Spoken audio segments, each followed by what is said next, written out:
Hello, hi everyone. Welcome to Ace Deep Plan Digital Platform. As usual, we are come up with our new topic. So, July 21st. So, July 21st రోజు మనకి ముస్లిం brothers అందరూ గ్రాండ్గా celebrate చేసుకునే festival మనకి Bakrid festival. దాన్ని ఈదుల్ అదా అని కూడా అంటాం. దాని గురించి మనం పూర్తిగా తెలుసుకుందాం. So first of all ACE Engineering Academy की तरफ से सब मुसलमान भाइयों बहनों को ईद उल अदा की मुबारक. सो शुरू करते हैं. सो ईद उल अदा ఈదుల్ అదా లేదంటే బక్రీద్ ఫెస్టివల్ అని చెప్తుంటాం మనం. సో తెలంగాణ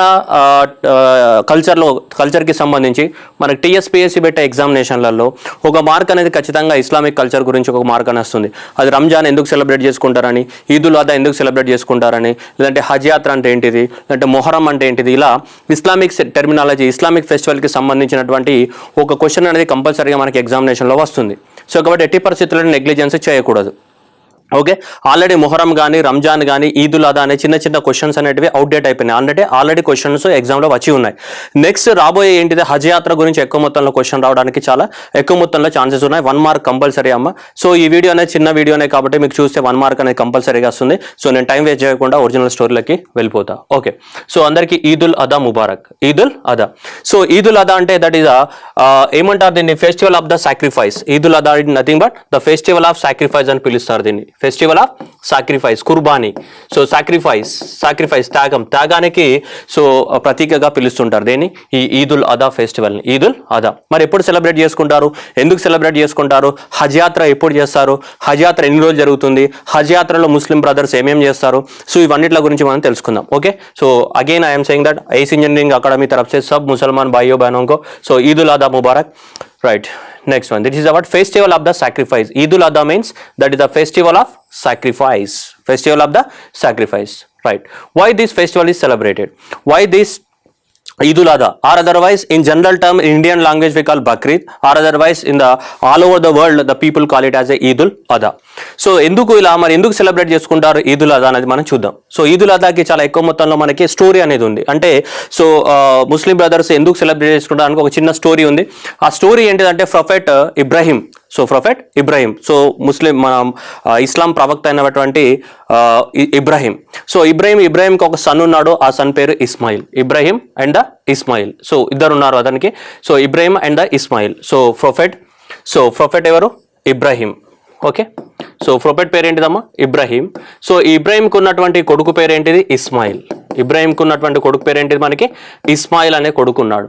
అయితే ఈ ఇబ్రాహీంకి సో పడుకున్నప్పుడు కళ వచ్చిందనమాట. ఏమని, గాడ్ తన కొడుకుని త్యాగం చేయమని, తన కొడుకుని సాక్రిఫైస్ చేయమని చెప్పేసి అతనికి నిద్రపోతుండగా కళ వచ్చిందనమాట. తెల్లారి లేచి ఇబ్రాహీం ఏం చెప్తాడంటే వాళ్ళ కొడుకైనట్టు ఇస్మాయిల్కి చెప్తాడు, నాకు రాత్రి ఇలా కళ వచ్చింది, దేవుడు నిన్ను బలి కోరుతున్నాడు, నిన్ను సాక్రిఫైస్ చేయమంటున్నాడని ఇస్మాయిల్కి చెప్తాడనమాట. ఇస్మాయిల్ కూడా దాన్ని దేవుడే కదా కోరేది అని చెప్పేసి, గాడే కదా కోరేది అని చెప్పేసి సో బలి ఇవ్వమని చెప్తారనమాట ఇబ్రాహీంకి. సో అప్పుడు ఇబ్రాహీము ఇస్మాయిల్ ఇద్దరు ఒక కొండ దగ్గరికి వెళ్తారు. అప్పుడు సో ఇబ్రాహీంకు ఇబ్రాహీం ఏం చేస్తారంటే ఇస్మాయిల్ అంటే బలి ఇవ్వడానికి కోసం ప్రయత్నం చేస్తుంటాడు. బలి ఇవ్వడానికి ప్రయత్నం చేస్తుంటే అప్పుడు అల్లా దయ వలన ఏమవుతుందంటే అక్కడ ఇస్మాయిల్ లేకుండా ఇస్మాయిల్ ప్లేస్లో ఏముంటుందంటే ఒక ల్యాంబ్ అనేది ప్రత్యక్షం అవుతుంది, గొర్రెపిల్ల అనేది ప్రత్యక్షం అవుతుంది. ఎందుకంటే కళ్ళు కట్టుకొని సాక్రిఫైస్ చేస్తూ ఉంటాడు. ఎందుకంటే కొడుకు మరణాన్ని చూడలేక సో కళ్ళు కట్టుకోవడం వల్ల సో ఆ ప్లేస్లో బలి ఇద్దాం అనుకునే టైంలో ఆ ఇస్మాయిల్ ప్లేస్లో ఏమవుతుందంటే సో మనకి గొర్రెపిల్ల అనేది రావడం జరుగుతుంది, ఒక ల్యాంబ్ అనేది ప్రత్యక్షం అవుతుంది. అలా ఇస్మాయిల్ మళ్ళీ మనకి ఇబ్రాహీం అనేది మళ్ళీ తిరిగి వెళ్తారు. సో తిరిగి బ్రతికే ఉంటారు అనమాట. బ్రతికిన తర్వాత నెక్స్ట్ ఏం చేస్తారని నెక్స్ట్ చెప్తాను నేను. అయితే ఈ త్యాగనిరతి అంటే ఏంటిది, ఇబ్రాహీం కమిట్మెంట్. ఈ కమిట్మెంట్ అండ్ ఇస్మాయిల్ యొక్క సాక్రిఫైస్కి ప్రతీకగానే మనం ఈద్ ఉల్ అదా అనే ఫెస్టివల్ని సెలబ్రేట్ చేసుకుంటాం. ఎందుకంటే గాడ్ అనేది కలలో అడగగానే అది ఇవ్వడానికి సిద్ధపడ్డ కమిట్మెంట్ అనేది గొప్పది. ఎవరిది, ఇబ్రాహీం. అట్లాగే గాడ్ అడిగాడు కదా అని చనిపోవడానికి కూడా సిద్ధపడ్డ ఇస్మాయిల్ యొక్క ఏంటిది, సాక్రిఫైస్ అనేది చాలా గొప్పది. దాన్ని గుర్తుగానే మనకి బక్రీద్ ఫెస్టివల్ కానీ లేదంటే ఈద్ ఉల్ అదా ఫెస్టివల్ మనం సెలబ్రేట్ చేసుకుంటాం. Okay, right. అయితే ఈద్ ఉల్ అదా ఫెస్టివల్ ఏదైతే ఉందో ఎప్పుడు సెలబ్రేట్ చేసుకుంటారు అనేది పాయింట్. ఓకే, ఏ మంత్లో సెలబ్రేట్ చేసుకుంటారన్నది ఎగ్జామినేషన్లో మనకు చాలా ఇంపార్టెంట్ క్వశ్చన్. అయితే ఇస్లామిక్ క్యాలెండర్ అనేది సో మూన్ గమనాన్ని పట్టి ఉంటుంది, లూనార్ క్యాలెండర్. చంద్రుని యొక్క గమనాన్ని పట్టి వాళ్ళు డిసైడ్ చేస్తుంటారు లూనార్ క్యాలెండర్. ఓకే, సో ఈ లూనార్ క్యాలెండర్లో ప్రకారం చూస్తే వాళ్ళకి 12 నెలలు ఉంటాయి. మళ్ళీ ఇస్లామిక్ క్యాలెండర్లో కూడా మనకు 12 నెలలు ఉంటాయి. సో ఇస్లామిక్ క్యాలెండర్లో ఫస్ట్ వచ్చే మంత్ ఏంటిది, మొహరం, తర్వాత సఫర్, తర్వాత ఇవన్నీ కూడా రబీ ఉల్ అల్వా, రబీ ఉల్ సాని అండ్ జమాదిల్ ఉలా అండ్ జమాదుస్ సాని, ఇలా మనకి ప్రతి మంత్స్ వస్తుంటాయి. తర్వాత రజాబ్, షబాన్, రంజాన్, షవ్వాల్, జులాకిద్ అండ్ ఇది వెరీ వెరీ ఇంపార్టెంట్. దుల్ హిజా అనేది వెరీ ఇంపార్టెంట్. జుల్ ఇదా అంటాం, లేదంటే దుల్ ఇజా అని కూడా అంటాం, లాస్ట్ మంత్. అయితే ఈ 12th మంత్ ఉంది చూసారా, ఈ 12th మంత్లోనే మనం సెలబ్రేట్ చేసుకుంటాం. ఏం సెలబ్రేట్ చేసుకుంటాం ఆ 12th మంత్లో? ఏదైతే ఈ 12th మంత్ ఉందో ఈ 12th మంత్లోనే మనం ఈదుల్ అదా ఆర్ అదర్వైజ్ బక్రీద్ అనేది సెలబ్రేట్ చేసుకుంటాము. ఇది చాలా ఇంపార్టెంట్ క్వశ్చన్. అట్లాగే మనకు రంజాన్ అనేది 9th మంత్లో సెలబ్రేట్ చేసుకుంటాం. మొహరం అనేది ఎప్పుడు? మనకు first month of the what Islamic calendar. So ఇప్పుడు ప్రజెంట్ ఇస్లామిక్ క్యాలెండర్లో 1442 ఇయర్ అనేది రన్ అవుతుంది ప్రజెంట్. ఓకే, సో ఇది లాస్ట్ మంత్ 12th మంత్ అనమాట. దిల్ ఉజా అనేది ఏంటిది? మనకి last month 12th month of the Islamic calendar. So Ramzan అనేది ఎందుకు సెలబ్రేట్ చేసుకుంటాం? రంజాన్ అనేది హోలీ ఖురాన్ బర్త్ అనమాట. హోలీ ఖురాన్ అనేది అప్పుడు పుట్టింది. ప్రపంచానికి ఖురాన్ అనేది పరిచయం చేయడం జరిగింది ప్రవక్త. That is the birth of the Quran. Quran పుట్టుకని ఏమంటాం మనం? రంజాన్ దినంగా సెలబ్రేట్ చేసుకుంటాం జనరల్గా. సో మరి ఇదేంటిది? ఈదుల్ అదా అనేది ఎప్పుడు సెలబ్రేట్ చేసుకుంటాం? సాక్రిఫైస్కి, ఇబ్రాహిం ఇస్మాయిల్ యొక్క కమిట్మెంట్ అండ్ సాక్రిఫైస్కి ప్రతీకగా సెలబ్రేట్ చేసుకుంటాం. ముహరం అనేది దేనికి సెలబ్రేట్ చేసుకుంటాం? That is a new year. Muharram అనేది ఏంటిది? New year. ఇస్లామిక్ క్యాలెండర్ ప్రకారం మొహరం అనేది కొత్త సంవత్సరం అప్పుడు స్టార్ట్ అవుతుంది. మనకు పీర్ల పండుగ జరుపుకుంటాం. తెలంగాణ ప్రాంతంలో మొహరం టైంలో ఏం జరుపుకుంటామో మనం? పీర్ల పండుగ ఏదైతే ఉందో సవార్లు లేదంటే పీర్ల పండుగ అంటాం. ఈ మొహరం మంత్లో మనం సెలబ్రేట్ చేసుకుంటాం. అయితే ఈ క్వశ్చన్స్ అన్ని అవుట్డేట్ అయిపోయినాయి, మనకి ఎగ్జామ్లో ఇచ్చేసి ఉన్నాడు. నెక్స్ట్ అవుట్డేట్ గాంధీ ఏంటిదంటే ఇది ఒక క్వశ్చన్ అవుట్డేట్ కాలేదు. ఏ మంత్లో జరుపుకుంటారు? 12th మంత్లో జరుపుకోవడం జరుగుతుంది. దీని గురించి మాట్లాడారు. ఏది? Eid-ul Adha. Eid ul Adha falls on the 10th day of the what Dhul al Hijja. So Dhul అల్ ఇజా అంటే ఇది 12th month of the Islamic calendar. Islamic క్యాలెండర్లో 12th మంత్ ఉంది కదా, ఈ 12th మంత్లో ఏ రోజు? 10th డే రోజు మనకు బక్రీద్ సెలబ్రేట్ చేసుకుంటాం. ఏ రోజు? 10th day. అదేది చాలా చాలా ఇంపార్టెంట్. చాలా ఇంపార్టెంట్. ఎన్నో రోజు? 10వ రోజు. ఎన్నో మంత్? 12వ మంత్లో. 12వ మంత్లో 10వ రోజు. ఆ మంత్ పేరేంటిది? సో ఇది దుల్ అల్ ఇజా అని చెప్తుంటాం, లేదంటే జుల్ అల్ ఆర్ దిల్ అల్. సో అది అరబిక్ వర్డ్ కాబట్టి మనము మార్చడం వల్ల ప్రొనౌన్సియేషన్ మారుతూ ఉంటుంది. సో ఈ మంత్ అనేది చాలా చాలా ఇంపార్టెంట్ అమ్మా. నా పర్సనల్ ఒపీనియన్ ప్రకారం ఈ క్వశ్చన్ రావడానికి ఇప్పుడు ఎక్కువ మొత్తంలో ఛాన్స్ ఉంది. లాస్ట్ ఇయర్ ఏం అడిగాడు? ఈదుల్ అదా అని ఏమంటానని అడిగాడు. డైరెక్ట్గా ఈదుల్ అదా is known as what Bakrid. That simple straight forward question వచ్చింది ఎగ్జామినేషన్లో. కానీ ఇప్పుడు ఆ సూపర్ఫిషియల్ క్వశ్చన్స్ అని అవుట్డేట్ అయింది కాబట్టి కొంచెం లోపలికి వెళ్తే టఫ్ క్వశ్చన్ అనేది అడగవచ్చు మనకి. సో ఈ టఫ్ క్వశ్చన్ అడిగితే ఇప్పుడు అడగవచ్చు. Eid ul Adha falls on the 10th day of the what? So Dhul అల్ ఇజా. ఈ దుల్ అల్ ఇజా అనేది ఏ మంత్ అమ్మా? 12th month of the Islamic calendar. ఏంటి ఇది? Festival of the what? Sacrifice. ఏ ఫెస్టివల్ని ఫెస్టివల్ ఆఫ్ ద సాక్రిఫైస్ అని కూడా పిలుస్తారని అడగవచ్చు మనకి. ఈదుల్ అదా లేదా బక్రీద్ని festival of the what? Sacrifice of the what? So Ibrahim and the Ismail towards what? Is commitment and dedication towards the what? God. Right. Next, so Ibrahim and ఈ commitment. Okay, next so Dhul అల్ ఇజాహ్ అంటే 12th month. దుల్ అల్ ఇజాహ్ అనే 12th month ఉంది కదా, ఈ 12th month of the Islamic క్యాలెండర్లో ముస్లిం brothers అందరూ కూడా హజ్ యాత్ర చేస్తుంటారు. జీవితంలో ఒక్కసారైనా కూడా హజ్కి వెళ్ళాలనేది మన ఇస్లామిక్ యొక్క ఫండమెంటల్ 5 ప్రిన్సిపల్స్లో వన్ ఆఫ్ ద ప్రిన్సిపల్. మనకి ఇస్లాం మతం అనేది ఏ బేసిస్ పైన మనకి నిర్మితమైంది అంటే ద 5 పిల్లర్స్ ఆఫ్ ద ఇస్లాం. ప్రతి ముస్లిం అనే వ్యక్తి ఏం చేయాలి? మనకి ఇక్కడ ఇది చేయాలి. ఏంటిది? షహాదా అంటే ఫెయిత్, దేవుని నమ్మాలి. నెక్స్ట్ అంటే సలాహ్, ప్రేయర్ చేయాలి. అండ్ స్వామ్, ఫాస్టింగ్ ఉండాలి. అండ్ జాకత్ అంటే ఏంటిది? దాన ధర్మాలు చేయాలి. నెక్స్ట్ ఏంటిది? హజ్, పిలిగ్రిమేజ్. హజ్ అంటే పిలిగ్రిమేజ్. ఒక్కసారైనా సో మక్కాకి వెళ్ళాలి జీవితంలో. ఎవరు? ప్రతి ముస్లిం. అంటే ఫినాన్షియల్గా స్టేబుల్గా ఉన్న ఫినాన్షియల్గా స్టేబుల్, ఫిజికల్గా ప్లస్ ఫినాన్షియల్గా స్ట్రాంగ్ ఉన్న వాళ్ళు జీవితంలో ఒక్కసారైనా కూడా మక్కాని విజిట్ చేయాలనేది ఇస్లాం ధర్మం చెప్తుంది. అంటే ఇస్లాం ధర్మంలో ఉన్నటువంటి 5 పిల్లర్స్లో మక్కాని విజిట్ చేయడం అనేది కూడా ఒక పిల్లర్. దాన్ని ఏమంటాం మనం? హజ్ యాత్ర అని చెప్తుంటాం. దేవుని ఏ యాత్ర? హజ్ యాత్ర అని చెప్తుంటాం. ఆ హజ్ యాత్ర అనేది కూడా ఈ మంత్లోనే జరుగుతుంటుంది. దుల్ అల్ ఇజా అనే 12th మంత్లో మనకు హజ్ యాత్ర అనేది కూడా జరుగుతుంది. 8వ రోజు నుంచి స్టార్ట్ అవుతుంది. మనకి ఎక్కడ? 8, 9, 10, 11, 12 5 రోజుల పాటు మనకి ఈ మంత్లో హజ్ యాత్ర అనేది జరుగుతూ ఉంటుంది. 8th, 9th, 10th, 11th, 12th ఇలా 5 days హజ్ యాత్ర అనేది మనకి జరుగుతూ ఉంటుంది. ఏ మంత్లో? ఈ మంత్లోనే. మరి చూద్దాం హజ్ యాత్రకు సంబంధించి ఎంత. ఇవి కూడా అడగవచ్చు అమ్మ. ముస్లిం యొక్క కంపల్సరీ పిల్లర్స్ ఏమని కూడా ఎగ్జామినేషన్లో అడగవచ్చు. ఇస్లాం మతానికి సంబంధించిన కంపల్సరీ పిల్లర్స్ ఇవి. Okay, right. ఎందుకు అడుగుతారు ఇవి అంటే మన తెలంగాణ కల్చర్ కానీ పర్టికులర్లీ హైదరాబాద్ కల్చర్ కానీ ఈ 2 కల్చర్స్ని ఏమంటామంటే గంగా జమునా తెహజీబ్ అంటాం. మనం తెలంగాణ కల్చర్ని ఏమంటాం? గంగా జమునా తెహజీబ్. Ganga refers to the what? Hindus and Jamuna refers to the what? Muslims. Jamuna river అంటే ఏది? బ్రహ్మపుత్ర రివర్. బ్రహ్మపుత్ర రివర్ని మనము బంగ్లాదేశ్లో ఏ పేరుతో పిలుస్తున్నాం? జమునా పేరుతో పిలుస్తుంటాం. మరి బంగ్లాదేశ్లో ఎక్కువ మంది ఎవరున్నారు? ముస్లిమ్సే ఉన్నారు. So Jamuna represent Muslims, Ganga represents Hindus. తహజీబ్ అంటే కలయిక, అంటే హిందూ ముస్లింల కలయిక అనమాట. గంగా జమునా తహజీబ్ అంటే గంగా నది జమునా నది ఎలా అయితే కలిసి ఉంటాయో మనకి, అలా హిందూ ముస్లిమ్స్ అందరూ కూడా కలిసి ఉండాలని దాని యొక్క ప్రతీక. ఇలానే కదా మనకి ఇక్కడ నుంచి బ్రహ్మపుత్ర రివర్ ఇక్కడ నుంచి వస్తే గంగా రివర్ అనేది ఇక్కడ నుంచి వచ్చి కలిసిపోతుంది. ఇది గంగా రివర్, ఇక్కడ నుంచి వచ్చిన బ్రహ్మపుత్ర రివర్ని మనం ఏమంటాం? జమున అంటాం. ఈ రెండు కలిసిపోతాయా లేవా? ఈ రెండు కలిసిపోయిన తర్వాత కొత్త రివర్ ఫామ్ అవుతుంది. ఏంటిది? మేఘనా రివర్ ఫామ్ అవుతుందని మీ అందరికి తెలుసు, జాగ్రఫీలో మీరు చదువుకొని ఉంటారు. సో కాబట్టి గంగా జమున తెహజీబ్ అంటే హిందూ ముస్లింల యూనిటీ అని. సో కాబట్టి మనకి తెలంగాణ కల్చర్ అనేది ఎగ్జామ్లో చాలా ఇంపార్టెంట్. సో ఎప్పటి నుంచో తెలంగాణ ప్రాంతంలో హిందూ ముస్లింల కలయిక అనేది ఉంది. గంగా జమున తెహజీబ్ కల్చర్ మనది, అంటే హిందూ ముస్లింల యూనిటీ. ఎగ్జామ్లో అడుగుతాడు గంగా జమున తెహజీబ్ అంటే ఏమని అడుగుతాడు. గంగా జమున తెహజీబ్ is refers to that the unity of the word Hindus and Muslims. Ganga Jamuna తెహజీబ్. సో అలా మనకి ఇలా ఇస్లామిక్ కల్చర్ అనేది 5 పిల్లర్స్లో ఇది ఒకటి. ఏది? హజ్ అనేది. నెక్స్ట్ హజ్ అంటే మీనింగ్ ఏంటిది? అరబిక్ లాంగ్వేజ్ నుంచి డెరైవ్ అయిన పదం ఇది హజ్. సో హజ్ అనే పదానికి మీనింగ్ ఏంటిది? పిలిగ్రిమేజ్, యాత్ర అని దాని అర్థం. పిలిగ్రిమేజ్ అని. హజ్ అనే పదానికి మీనింగ్ ఏంటిది? వర్డ్ ద పిలిగ్రిమేజ్ అనే మీనింగ్ ఉంది దీనికి. సో ఏంటిది హజ్ అంటే? మనం ఇంతకుముందు చెప్పాం, ముస్లిం రిలీజియన్లో ఉన్నటువంటి 5 పిల్లర్స్లో ఇది ఒకటి. కంపల్సరీగా తన జీవితంలో ఒక్కసారైనా మక్కాని విజిట్ చేయడాన్ని హజ్ అంటాం. పిలిగ్రిమేజ్. ఎక్కడికి పిలిగ్రిమేజ్? ఎక్కడికి పోవాలైనా? సో పిలిగ్రిమేజ్ అని చెప్తున్నా కదా, ఎక్కడికి పిలిగ్రిమేజ్? మక్కాకి పోవాలి. మక్కాకి ఎందుకు పోవాలంటే మళ్ళీ మాట్లాడదాం ఇప్పుడు నెక్స్ట్. సో హజ్ ఈజ్ అవాట్ annual Islamic pilgrimage to Mecca, one of the oldest city for the world Muslims.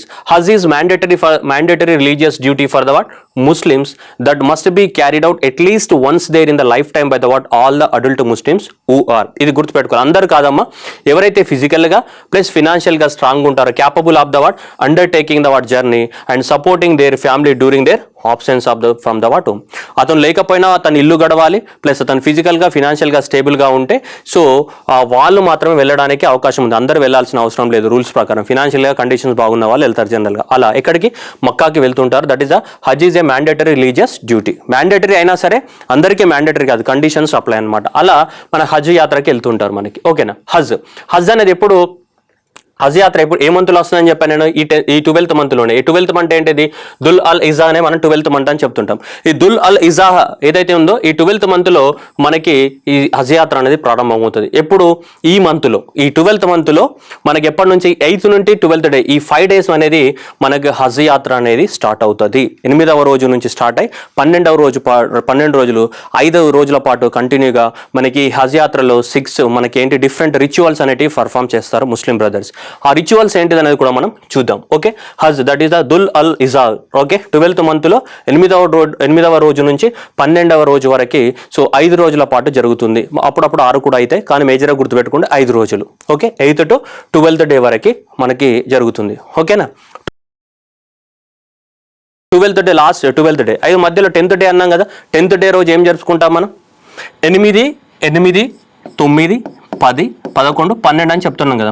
10వ రోజే మనం ఏం జరుపుకుంటాం? బక్రీద్ జరుపుకుంటాం. ఈ హజ్ యాత్రలో భాగంగానే మామూలుగా హజ్ యాత్రికులు కూడా 10వ రోజు ఏం సెలబ్రేట్ చేసుకుంటాం? మనం బక్రీద్ని సెలబ్రేట్ చేసుకుంటాం అని చెప్పానండి ఇంతకుముందే. 12th మంత్లో 10వ రోజు ఏదైనా బక్రీద్ లేదంటే ఈదుల్ అదాని సెలబ్రేట్ చేసుకుంటాం. Okay, done.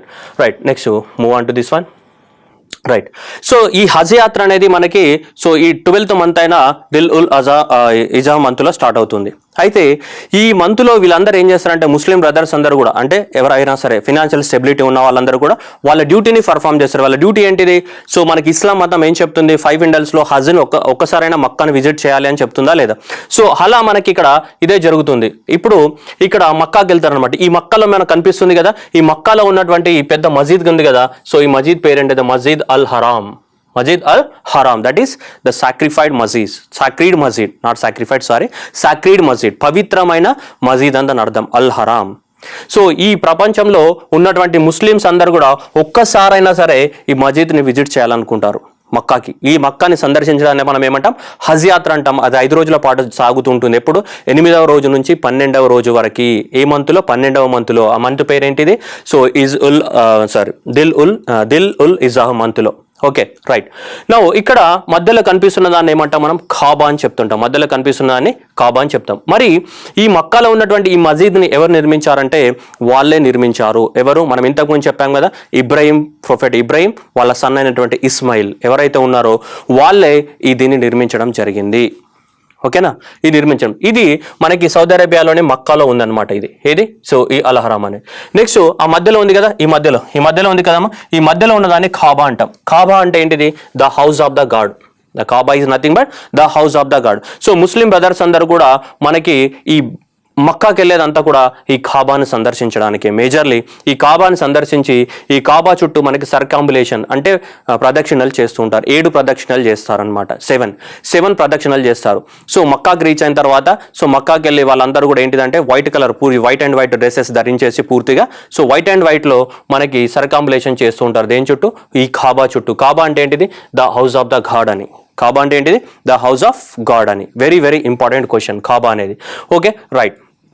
దీని మీద ఉన్నటువంటిది బ్లాక్ కలర్ సో చెద్దర్ కానీ దీనిపైన ఉన్న ఉర్దూలో ఉన్నటువంటి ఖురానిక్ వర్సెస్ రైటింగ్ కానీ ఇదంతా కూడా ఒక సంవత్సరానికి దాదాపు 25 కోట్ల ఖర్చు అనమాట. దానికి ఆ చెద్దర్ మార్చడానికి 25 కోట్ల ఖర్చు అవుతుందంట దానికి, మినిమం దానికి. ఓకే రైట్, అది పక్కన పెడితే రైట్. ఇలా మనకి ముస్లిం బ్రదర్స్ ఎవరైతే ఉన్నారో వీళ్ళందరూ కూడా మనకి వెళ్తుంటారు. సో ఎవరైతే ముస్లిం బ్రదర్స్ ఉన్నారో వీళ్ళందరూ కూడా మనకి వెళ్ళిన తర్వాత ఈ ఎక్కడైతే మనకి ఈ మన కాబా ఉంటుందో ఈ కాబా చుట్టూ మొత్తం ఇలా తిరుగుతూ ఉంటారు. మన టోటల్గా ఈ కాబా ఏదైతే ఉందో ఈ కాబా చుట్టూ వీళ్ళందరూ తిరుగుతూ ఉంటారు. ఎవరైతే ముస్లిం బ్రదర్స్ ఉన్నారో వీళ్ళందరూ కూడా ఏమవుతారంటే పోయిన తర్వాత పూర్తిగా ఈ కాబా ఏదైతే ఉందో సో ఇలా ఈ కాబా చుట్టూ మొత్తం తిరుగుతూ ఉంటారు వీళ్ళు. ఓకే రైట్, 7 చుట్లు తిరగాలన్నమాట. కాబా చుట్టూ 7 చుట్లు తిరుగుతూ ఉంటారు.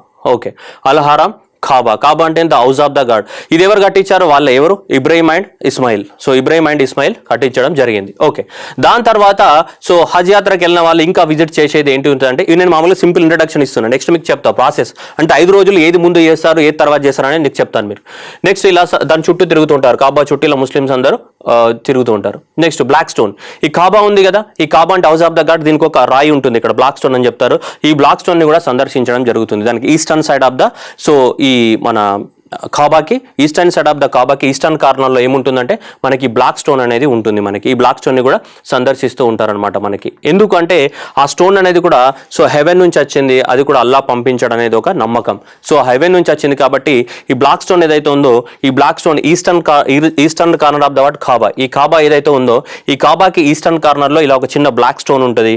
ఈ బ్లాక్ స్టోన్ని కూడా సో సందర్శిస్తూ ఉంటారు. That is also important part of the what so Mecca విజిట్లో ఒక పార్ట్ అది. Next black stone. ఆ తర్వాత ఇది so Zam well. So Zam well అని చెప్తుంటాం, లేదంటే దీన్ని ప్రొనౌన్సియేషన్ డిఫరెంట్గా ఉంటుంది. ఇండియన్ ప్రొనౌన్సియేషన్ వేరు, అరబిక్ ప్రొనౌన్సియేషన్లో జోమ్ అని చెప్తుంటాం. Right, whatever it may be. So Zam well or otherwise Zom well. So ఈ జోమ్ వెల్ యొక్క స్టోరీ ఏంటిది, ఈ వెల్కు ఉన్నటువంటి ప్రత్యేకత ఏంటిది, బావికి ఉన్నటువంటి ప్రత్యేకత ఏంటిది అంటే సో హిందువులలో మనకి గంగా అనేది ఎంత పవిత్రమైనదిగా భావిస్తారో హిందూస్, అట్లాగే ముస్లిం బ్రదర్స్ అండ్ సిస్టర్స్ ఈ బావి ఏదైతే ఉందో ఈ జామ్ బావి సో దీన్ని అంత హోలీగా భావిస్తూ ఉంటారు. అంత పవిత్రమైన సో బావిగా భావిస్తుంటాం దీన్ని. ఇది ఏమైపోయిందంటే ఒకసారి ఇబ్రాహింకి మళ్ళీ ఇబ్రాహిం వాళ్ళ వైఫ్ అయినటువంటి హజార్ అండ్ వాళ్ళ యొక్క కొడుకు ఇస్మాయిల్. ఇబ్రాహిం, వైఫ్ హజార్, ఇస్మాయిల్ ముగ్గురున్నప్పుడు అప్పుడు ఏం చేశారంటే ఇబ్రాహిం సో దేవుని యొక్క సో ఆజ్ఞ ప్రకారం ఏం చేశాడంటే మన హజార్ వాళ్ళ వైఫ్ హజార్ని ఇస్మాయిల్ని ఇక్కడ డిజర్ట్ ఏరియాలో వదిలేసి వెళ్ళిపోవడం జరిగింది. వైఫ్ని సన్ని డిజర్ట్ ఏరియాలో వదిలేసి వెళ్ళిపోయినప్పుడు అప్పుడు ఇస్మాయిల్కి బాగా దాహం వేసింది. సో ఇస్మాయిల్కి బాగా దాహం వేసి వాళ్ళ మమ్మీని వాటర్ అడగా అక్కడ వాటర్ లేవు. అప్పుడు ఏమైంది, ఆటోమేటిక్గా ఒక బావి అనేది అల్లా దయ వల్ల ఒక బావి అనేది ఆటోమేటిక్గా అక్కడ పుట్టింది. సో ఆ బావి అనేది ఆటోమేటిక్గా పుట్టడం వలన అక్కడ ఒక ఓయాసిస్ అనేది ఏర్పడింది. ఒక పెద్ద ఓయాసిస్ అనేది ఏర్పడడం జరిగింది. ఆ పెద్ద ఓయాసిస్ ఏర్పడి అతను దాహం తీర్చడం జరిగింది. సో ఆ బావి అనేది అప్పుడు ఏర్పడిన బావి అనేది ఇప్పటివరకు అలానే ఉంది. దీన్నే జామ్ బావి అని చెప్తుంటాం మనం. ఓకేనా. సో ఇది చాలా ముస్లింలు అందరూ కూడా సో దీన్ని ఖచ్చితంగా సందర్శిస్తూ ఉంటారు. ఈ బావి ఏదైతే ఉందో ఈ జామ్ అనే పదానికి మీనింగ్ ఏంటిదంటే స్టాప్ ద వాట్ ఫ్లోయింగ్ అని. General meaning of the Arabic లాంగ్వేజ్లో మీనింగ్ ఏంటిది, స్టాప్ ద ఫ్లోయింగ్ అనేది ఈ పదానికి మీనింగ్ అనమాట మనకి. ఓకేనా రైట్. ఈ బావిని అందరూ కూడా సందర్శిస్తారు. ఇది పవిత్రమైనదిగా భావిస్తారు. ఏదైతే బావి ఉందో ఈ బావిని పవిత్రమైనదిగా భావిస్తారు. ఈ బావి తర్వాత ఇప్పుడు మళ్ళీ ఏం చేస్తారంటే వీళ్ళిద్దరిని వదిలేసి వెళ్ళిపోయాడు కదా, వీళ్ళిద్దరిని వదిలేసి వెళ్ళిపోయినప్పుడు ఓయాసిస్ అనేది ప్రత్యక్షం అయిపోయి ఈ బావి అనేది ఏర్పడింది మనకి చరిత్ర చెప్తుంది. అయితే మళ్ళీ తిరిగి ఇబ్రాహిం వస్తాడు అనమాట. వీళ్ళందరిని వదిలేసి వెళ్ళిపోయాడు కదా, తిరిగి ఇబ్రాహిం వస్తాడు. తిరిగి ఇబ్రాహిం వచ్చిన తర్వాత మళ్ళీ ఇస్మాయిల్ ఇబ్రాహిం ఇద్దరు కలిసి అప్పుడు దాన్ని నిర్మించారు. ఏది మక్కా మసీద్. ఏదైతే ఇంతకుముందు చెప్పాం అల్హరామ్ అని చెప్పాం కదా. సో ఈ అల్హరామ్ మసీద్ని కానీ లేదంటే ఈ కాబా కానీ, ఈ కాబా కానీ ఈ అల్హారా మసీద్ని కానీ వీళ్ళు నిర్మించడం జరిగింది.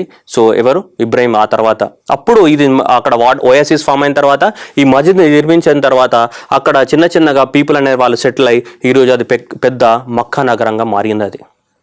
Okay, that is the story generally. Okay, exam పర్పస్లో చూస్తున్నాము మనం, హిస్టరీలోకి వెళ్ళట్లేదు. ఎగ్జామ్ కావాలి మనకి, ఏదో స్టోరీ కాదు, exam purpose is very important. Right, Kaaba అంటే ఏంటి? The house of the God అని. సో రైట్, ఇది బ్లాక్ స్టోన్ అనేది కూడా ఇంపార్టెంట్.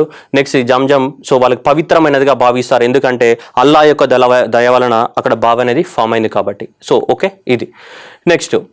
సో మినార్ సిటీ. ఇప్పుడు వాళ్ళందరూ కూడా ఎవరైతే హజ్ యాత్ర అని చెప్పాము, హజ్ యాత్ర, సో మనకి ఈ 12th మాసంలో దిల్ ఉల్ ఇజాహ్ అనే మంత్ ఉంది కదా, సో ఈ 12th మంత్. సో ఈ 12th మంత్లో మనకి 8th డే నుంచి స్టార్ట్ అవుతుంది. ఫస్ట్ 8th డే ఏం చేస్తారంటే, ఎవరైతే మనకి ముస్లిం బ్రదర్స్ ఎవరైతే ఉన్నారో 8th డే, సో ఈ 8th డే ఫస్ట్ స్టార్ట్ అయిన డే ఏం చేస్తారంటే ఇమీడియట్గా ఈ కాబా ఉంది కదా, ఈ కాబా చుట్టూ 7 ప్రదక్షిణలు చేస్తారు. ఓకే, ఇమీడియట్గా ఫస్ట్ డే ఏం చేస్తారు, ఈ కాబా చుట్టూ 7 ప్రదక్షిణలు చేసిన తర్వాత ఇమీడియట్గా వీళ్ళందరూ ఏంటిదంటే ఈ మక్కాకి, అంటే ఈ ఏదైతే మసీద్ ఉందో అల్హారా మసీద్, సో ఈ అల్హారా మసీద్కి ఒక 20 కిలోమీటర్ల దూరంలో ఉన్నటువంటి మినా సిటీకి వెళ్తారనమాట. ఎక్కడికి? మినా సిటీకి వెళ్తారు 8th డేనే. ఆ రోజే అక్కడ కాబా దగ్గర ప్రదక్షిణలు చేసుకుని నెక్స్ట్ మినా సిటీ వైపుకి వెళ్తారు. ఒక 20 కిలోమీటర్ల దూరంలో ఉంటుంది మినా సిటీ. సో మినా సిటీకి వెళ్ళిన తర్వాత మినా సిటీలో ఇలా చిన్న చిన్న టెంట్స్ వేసుకొని అక్కడ ప్రార్థనలు చేసుకుంటూ ఇక్కడ ఉంటారు. మినా సిటీకి వెళ్తారనమాట. మినా సిటీకి వెళ్ళి ఇక్కడ చిన్న చిన్న టెంట్లు ఉన్నాయి కదా, ఈ టెంట్లలో అందరూ కూడా ఉంటారనమాట. ఏ రోజు? 8th డే రోజు, ఇమీడియట్లీ 9th రోజు. ఆ మినా సిటీలో కూడా రోజుకి 5 సార్లు ప్రార్థనలు చేసి ఇక్కడ ఉంటారు. నెక్స్ట్ డే, సో తెల్లవారిన తర్వాత మినా సిటీలో ఉన్న తర్వాత తెల్లవారిన తర్వాత మినా సిటీకి ఇంకా కొద్ది దూరంలో మనకి మౌంట్ అరాఫత్ అనేది ఉంటుంది. ఆ రోజు 9th డే. సో తెల్లవారినాక సో అక్కడ నుంచి ఎక్కడికి వెళ్తారు? మళ్ళీ మౌంట్ అరాఫత్కి వెళ్ళడం జరుగుతుంది. మౌంట్ అరాఫత్కి వెళ్ళి ఇక్కడ అందరూ కూడా ఇక కొండనెక్కుతున్నారు చూసారా, కొండనెక్కుతూ అందరూ కూడా విజిల్స్ వేస్తుంటారు అనమాట. విజిల్స్ వేస్తుంటారు ఎందుకంటే సో అదొక సింబాలిక్ అనమాట. సో ఇబ్రాహిం ఎవరైతే ఉన్నారో, ఇబ్రాహిం అనే లాస్ట్ లైఫ్ అనేది ఇక్కడే లీడ్ చేయడం జరిగింది, లాస్ట్కి ఇక్కడే చనిపోయాడని ఒక ప్రసిద్ధి వాళ్ళకి, రకరకాల ఎక్స్ప్లెనేషన్స్ ఉన్నాయి దానికి. కానీ సో ఇలా మౌంట్ అరాఫత్కి వెళ్తారు 9th డే. సో హజ్ యాత్రలో ఏమైనా ఒక స్పెసిఫిక్ ఇంపార్టెన్స్ ఉందంటే ఇదే, ఏది? So visiting of the what mount Arafat. ఎందుకంటే ఇబ్రాహిం ఇక్కడే చాలా ఎక్కువ మొత్తంలో మనకి ఈ వర్సెస్ చెప్పాడు, లేదంటే తన యొక్క జీవిత చరమాంకంలో ఇక్కడే సో తన జీవితాన్ని గడిపాడనేది ఒక ప్రసిద్ధి ఉంది కాబట్టి అందుకోసం ఇక్కడ మౌంట్ అరాఫత్ని విజిట్ చేస్తారు. This the one of the important day in the Hajj pilgrimage. 8th రోజు స్టార్ట్ అవుతుంది, ప్రదక్షిణాలు చేసేసి రైట్, సర్కాంబులేషన్ దాన్ని ఏమంటే తవాయి అంటాం. ఓకే, తవాఫ్ అని చెప్తుంటాం, మేము చూపిస్తాం ఇక్కడ, మీకు మర్చిపోయినట్టున్నానని చెప్పడం. ఇక్కడ తవాఫ్ అంటే ఏంటిదంటే ఇలా 7 చుట్లు, ఈ కాబా చుట్టూ 7 చుట్లు తిరగడాన్ని ఏమంటాం మనం? తవాఫ్ అని చెప్తుంటాం, TAVF, తవాఫ్. ఓకే, తవాఫ్ తర్వాత ఎక్కడికి వెళ్తారు? మినా సిటీకి వెళ్తారు. ఆ రోజు నైట్ అంతా ఉండి తెల్లారు ఎక్కడికి వెళ్తారు? మళ్ళీ సో మౌంట్ అరాఫత్కి వెళ్తారు. అక్కడికి వెళ్ళి విజిల్స్ వేసేసి సో అక్కడ మొత్తం డే మొత్తం స్పెండ్ చేస్తారు. స్పెండ్ చేసిన తర్వాత మళ్ళీ ఏం చేస్తారంటే ఆ 9th డే ఈవినింగ్ ఎక్కడికి వెళ్తారంటే సో అక్కడ నుంచి మళ్ళీ ఇంకా కొద్ది దూరంలో ఉన్నటువంటి ముజాదిల్ ఫహా అనే ఒక ప్రాంతానికి వెళ్తారు. అదే రోజు 9th డేనే రాత్రిపూట వెళ్ళి రాత్రిపూట ఇక్కడ ఉంటారనమాట. రాత్రిపూట ఇక్కడ ఉండేటప్పుడు ఏం చేస్తారంటే ఇక్కడ అన్ని కూడా చిన్న చిన్న పెబ్బుల్స్, బండలు అనేటివి కలెక్ట్ చేసుకుంటారు. ఇక్కడ ముజాదిల్ ఫహా ఏదో ఉంది 9th డే రోజు, అక్కడ కూడా మనకి పెబుల్స్ అనే కలెక్ట్ చేసుకుంటారు. ఎందుకు ఈ పెబుల్స్ కలెక్ట్ చేసుకుంటారు వీరు రాళ్ళంటే, సో డెవిల్, సైతాన్ ఏదైతే ఉందో సైతాన్ మీద బండలు విసరడం కోసం ఈ బండల్ని వీళ్ళు చిన్న చిన్న పెబుల్స్ అనేది కలెక్ట్ చేసుకోవడం జరుగుతుంది 9th డే ఇక్కడ ఆ ప్రాంతం, లేదా ముజాదిల్ ఫహాల్. ఎందుకు ఈ పెబుల్స్ కలెక్ట్ చేస్తారంటే, యాక్చువల్ నేను స్టార్టింగ్లో స్టోరీ చెప్పా, బక్రీద్ ఎందుకు సెలబ్రేట్ చేసుకుంటున్నాం? ఇబ్రాహిం యొక్క కమిట్మెంట్ కానీ ఇస్మాయిల్ యొక్క సాక్రిఫైస్ కానీ, అంటే అంత సిద్ధపడ్డారు వాళ్ళు. అయితే అప్పుడు ఇబ్రాహింని గాడ్ అడిగినప్పుడు, కొడుకుని సాక్రిఫైస్ ఇవ్వు అని గాడ్ అడిగినప్పుడు ఏదో ఒక అదృశ్య శక్తి ఇబ్రాహింని ఆపిందంట. అంటే ఒక సైతాన్, ఒక డెవిల్ వచ్చేసి నువ్వు సాక్రిఫైస్ ఇవ్వద్దు, దేవుడు చెప్పిన దాన్ని పాటించద్దు అని అప్పుడు ఇబ్రాహింని ఆపింది ఒక శక్తి. ఆ శక్తిని బండలతో కొట్టడం జరిగిందనమాట. బండలతో కొట్టి సో దాన్ని దూరం పంపించి తన కొడుకు ఇస్మాయిల్ని సాక్రిఫైస్ చేయడానికి సిద్ధపడ్డాడు ఎవరు? ఇబ్రాహిం. సో కాబట్టి అప్పుడు బండలతో డెవిల్ని తరిమినారు కాబట్టి దాన్ని సింబాలిక్గా ఈరోజు రీప్రజెంట్ చేయడానికి కోసం సో ఈ ప్రాంతానికి, ముజాదిల్ ఫహా ప్రాంతానికి వచ్చేసి చిన్న చిన్న పెబుల్స్ అనేటివి వాళ్ళు ఏరుకుంటారు. ఏరుకొని 9th డేనే మళ్ళీ తెల్లారు ఎక్కడికి వెళ్తారు అంటే ఇంకొక ప్రాంతానికి వెళ్తారు. ఇక్కడ రమీ అల్ జమారత్ అనే ప్రాంతానికి వెళ్తారు తెల్లవారు, అంటే 10th డే రోజు. ఓకే, 10th రోజు వెళ్తారు. ఇక్కడ 3 పిల్లర్స్ కనిపిస్తున్నాయి. ఈ పిల్లర్స్నే జనరల్గా జమారత్ అంటారు. సో ఏవైతే అంతకుముందు మనకి ఇక్కడ సో ఈ ప్రాంతాల్లో బండలని చిన్న చిన్న పెబుల్స్ అనేవి కలెక్ట్ చేసుకున్నారు కదా, ఈ పెబుల్స్ అనేవి కలెక్ట్ చేసుకున్న తర్వాత ఇక్కడికి వెళ్తారు. సో ఈ బండలన్నీ కూడా సో ఇవేవైతే పిల్లర్స్ ఉన్నాయో జమారత్ పిల్లర్స్, ఈ పిల్లర్స్ పైన సో మనకి విసరడం జరుగుతుంది. ఎందుకంటే ఆ 3 పిల్లర్స్ అనేటివి మనకి డెవిల్కి కానీ సైతాన్కి సింబల్ అనమాట. సో కాబట్టి వాటిపైన మనకి రాళ్ళు విసరడం జరుగుతుంది. అలా రాళ్ళు విసురుతారు. సో అలా రాళ్ళు విసిరిన తర్వాత సో మనకి అంతటితోటి మనకి ఏమవుతుందంటే ఓవరాల్గా సో ఈ రామి అల్ జమారత్ ఉంది కదా, సో రాళ్ళు విసిరిన తర్వాత మనకి సో ఎనిమల్ సాక్రిఫైస్ ఇవన్నీ ఉంటాయి. తర్వాత ఏంటిది ఎనిమల్ సాక్రిఫైస్, బక్రీద్ అంటాం కదా. సో ఎనిమల్ సాక్రిఫైస్ చేస్తుంటారు. ఎందుకు ఎనిమల్ సాక్రిఫైస్? అప్పుడు ఇస్మాయిలే చనిపోవాలనుకున్నాడు, కానీ ఇస్మాయిల్ ప్లేస్లో అల్లా దేన్ని ప్రత్యక్షం చేశాడు? ఒక ల్యాంబుని, ఒక గొర్రె పిల్లని ప్రత్యక్షం చేశారు. దానికి సింబాలిక్గా సో యానిమల్ని సాక్రిఫై చేస్తారు. ఇదంతా అయిన తర్వాత యానిమల్ని సాక్రిఫై చేస్తారు. అలా 10th డే రోజు మనకి ఏం సెలబ్రేట్ అవుతుంది? ఈదుల్ అదా. సాక్రిఫైస్ అనేది సింబాలిక్గా చేస్తారనమాట 10th రోజు. ఓకే, అలా 10th రోజు చేసిన తర్వాత నెక్స్ట్ అలా ఏం చేస్తారంటే మళ్ళీ 11th కానీ 12th కానీ 13th కానీ సో అలా 3 రోజుల పాటు ఇక్కడే ఉంటారు చాలామంది.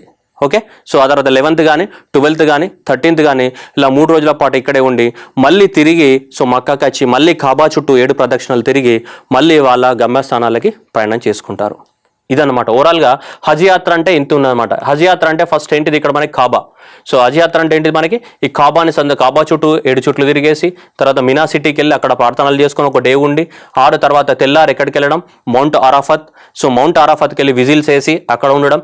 ఆ రోజు ఈవినింగ్ అనేది నెక్స్ట్ వాళ్ళు ఎక్కడికి వెళ్తారు మళ్ళీ? సో ఆ రోజు ఈవినింగ్ అనేది ముజాదిల్ ఫాకి వెళ్ళి అక్కడ పెబుల్స్ అనేవి కలెక్ట్ చేసుకొని నెక్స్ట్ తెల్లారి రమాల్ జమారత్కి వెళ్ళేసి అక్కడ బండలు వేసేసి యానిమల్ సాక్రిఫైస్ చేస్తారు. అలా 10th డే అయిపోతుంది. 11th day 12th day 13th day కూడా వాళ్ళు ఇక్కడే ఉంటారు. మళ్ళీ 13th డే తిరిగి మక్కాకి వచ్చి అప్పుడు మళ్ళీ కాబా చుట్టూ 7 ప్రదక్షిణలు చేసుకొని మళ్ళీ ఎవరి గమ్యస్థానాలకి వాళ్ళు వెళ్ళిపోతూ ఉంటారు. ఇది మనకి హజ్ యాత్రకు సంబంధించి 8, 9, 10, 11, 12 రోజుల పాటు అనేది చాలా ఇంపార్టెంట్ ఈ హజ్ యాత్ర అనేది. ఓకే, సో ఇబ్రాహిము సో ఇది కానీ లేకుంటే ఈ వాటర్ వెల్ కానీ బ్లాక్ స్టోన్ కానీ ఏవైతే ఉందో ఇది ఖబా కానీ నెక్స్ట్ సో ఇది మస్జిద్ అల్ హరామ్ కానీ ఎక్కడ ఉందని చెప్పేసి ఇవి అన్నీ కూడా ఇంపార్టెంట్. ఇస్లామిక్ క్యాలెండర్లో వచ్చేటివన్నీ కూడా ఇంపార్టెంట్. ఓకే రైట్, ఎగ్జామినేషన్లో మనకి ఇస్లామిక్ కల్చర్ నుంచి కంపల్సరీ ఒక మార్క్ వస్తూ ఉంటుంది. సో కాబట్టి very very very important. Okay, so మళ్ళీ అందరికీ ముస్లిం బ్రదర్స్ అందరికీ సో బక్రీద్ శుభాకాంక్షలు తెలుపుతూ ఏసీ ఇంజనీరింగ్ గారి తరపు నుంచి అందరికీ ఆల్ ద బెస్ట్.